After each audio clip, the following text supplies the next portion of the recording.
काय झालं ना आता या शेजारच्या जोर हिरे दिसतंय ना आपला कपडीत पडलंय त्याच्यामुळे महिला जाऊ राहिले राव मला भाकर तुकडच जाईना.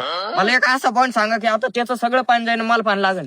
तू काय साधा सुद्धा मला पानाडी समजतो काय तात्या पानाडी म्हणतात मला. तुला माहिती का 1972 काळाचा दुष्काळ लोकांना तो प्यायला गांड धुवायला पाणी नव्हतं. त्या काळात मी लोकांना बोरचे पॉईंट बघून दिले होते. त्या बोरला अजून पाणी आहे.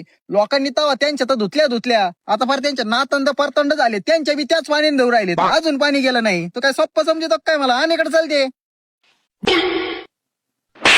माय का ना तेव्हा का शेट इथं 100% तुम्हाला पाणी लागणार आहे. अहो तात्या पण आपल्यावर तिकडे आहे. इथं काय उपटायला बोलावलं का मला. चल तिकडे थांब.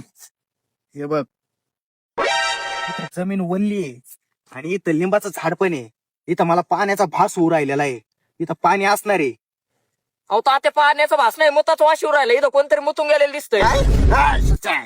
हे बघ इथं 100% तुला पाणी लागणार आहे. इथं काय झालेलं आहे शेजारच्या पाण्याची शिरीतून गेलेली आहे. इथं जर बोर मारला ना तू तर तुझ्या बोरला पाणी लागेल आणि शेजारचं पाणी कमी होऊन जाईल. आणि जर नाही लागलं मग नाही जर लागलं ना तर मिशी काढून येणार मिशी भाऊ. अहो तात्या मिशीत नाही तुम्हाला पण. अरे ते काय झालं ना मागच्या वेळेस मी असंच एकाला म्हणलं जर पाणी नाही लागलं तर मिशी काढून येणार. त्याच्यामुळे त्याला पाणी नाही लागलं तर मिशी काढली. शब्दाचा पक्का माणूस आहे भाऊ. तो या टायमाला मिशी नाही तर दुसरं काहीतरी काढून दुसरं येणार. अरे डोक्याचे केस काढून येणार. चल 500 रुपये दक्षिणा दी चल लवकर.